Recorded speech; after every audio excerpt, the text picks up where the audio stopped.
Hey guys, and welcome back to Battlefront Updates. Today I wanted to talk a little bit more about Star Wars Eclipse, as we've heard some worrying news about the game coming again from Tom Henderson, another insider who has brought us a lot of legit information in the past, and the game looks almost too good to be true, but I will get into all of those details in a second. First of all, I wanted to give a shout out to my sponsor Elgato, and if you guys are interested in any of their content creation products, whether it's the microphone you're hearing right now, the green screen or lights you're seeing on my streams, or any of their other products that I use in my setup, make sure to follow the link in the description below to read more about what they have to offer. But now let's get straight into the news. So I have covered this in the past, that there has been a couple of issues with Quantic Dream. One of the big problems, of course, being the fact that David Cage is the head of Quantic Dream, and he's done some very unacceptable stuff in the past, and the work environment doesn't seem to be the greatest at Quantic Dream.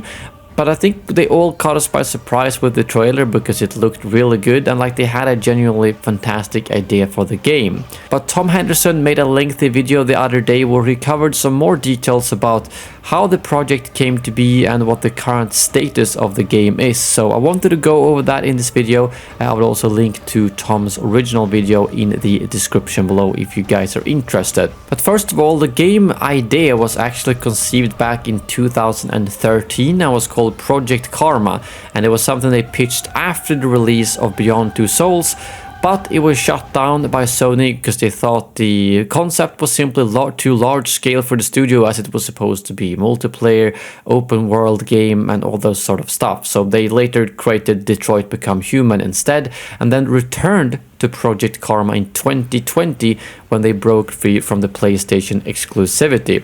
And around this time, the management of Quantic Dream actually considered selling the company, allegedly, and some sources claim that the deal might have allowed the studio to improve the tech beyond only making cinematic games, but however, the toxic work environment allegations picked up by the media made it impossible to find a buyer. So they worked on a couple of other smaller projects meanwhile, but then eventually pitched this idea to Lucasfilm, who really liked it. And then that's what's been going on for the last 18 months. They have been working on Star Wars Eclipse, but they are having a lot of issues with the engine because it's still not able to support open spaces and large number of unscripted NPCs with complex AI, and then adding multiplayer, which is the plan, is also problematic for the same reason. So it really seems like they are not fit for this kind of project, so I'm not sure why they are going out so ambitiously with it. And on top of that, they're having a lot of complications with staff, because right now Quantic Dream has over 60 job listings, which is more than like 30% of the current headcount of its Paris studio. So finding good talent is allegedly very difficult due to the reports of unhealthy atmosphere in the studio. So according to Tom, despite the game being in development for 18 months, they still don't even have a playable build, mainly due to all the engine problems. And that's also why he claimed before that the game is probably 3 to 4 years out before it's even gonna be close to being completed, and that they're planning to potentially outsource some part of the development. Another source is also claiming that they're still looking to sell Quantic Dream in order to get more resources to create a new engine. And honestly, that's probably the best thing they could do, because I felt there's a lot of things that could go wrong here, and in its core, the fact that David Cage is the head of the studio and all the toxic work environment is kind of just one thing that makes everything else worse, because due to that, no one wants to buy the studio, no one wants to work at the studio, which means they're just putting themselves in even a worse position. Because if they left and they did some serious changes to change the work environment, they would definitely be a very attractive studio to work with, considering that they have revealed this project now. And also, if they did get more resources by, for instance, a company or publisher buying Quantic Dream,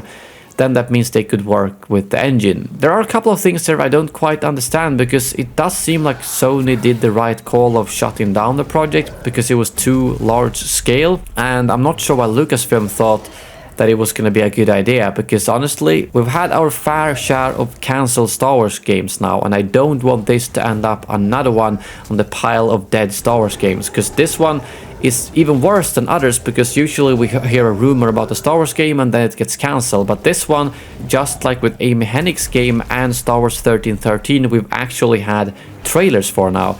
So if they decide to cancel this game, that would be really, really sad. So I'm not really sure why they're going so large scale with this, because I think a lot of us would probably be happy if they created something like Detroit Become Human, but in the Star Wars universe. A really cool story, cinematic game. Sure, I 100% want multiplayer and open world, but not if it means the game is just not going to be good or not even be finished at all, if that makes sense. So I think they should start small scale, and I don't know why they decide to go for something that their engine can't even handle. At the moment, this is kind of a recipe for disaster. A bad leader of the studio, toxic work environment, an engine that can't even handle open world or multiplayer, and on top of that, staffing problems. So yeah, it really feels like the reason to why they put out this trailer was to hopefully attract new people to work there, and it might actually do the trick. Maybe this trailer will both make a company willing to buy out the actual studio, and it might also attract a lot of new developers. So I think to some degree it was probably good that they released this trailer to show what they were working on, so that they can remake the studio and put itself in a better position. But overall, all of this does sound very worrying for the game.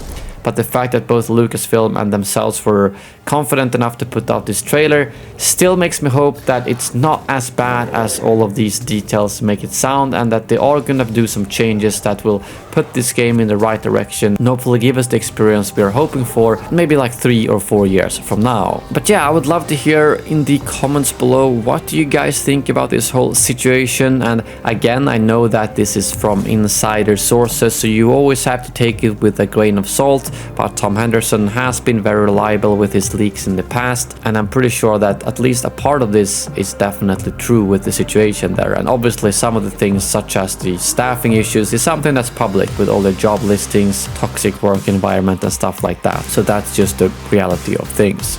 But we do have plenty of Star Wars games to look forward to at the moment, and I hope that the pile of cancelled games will not get any larger. Thank you very much for watching, and as always, may the Force be with you.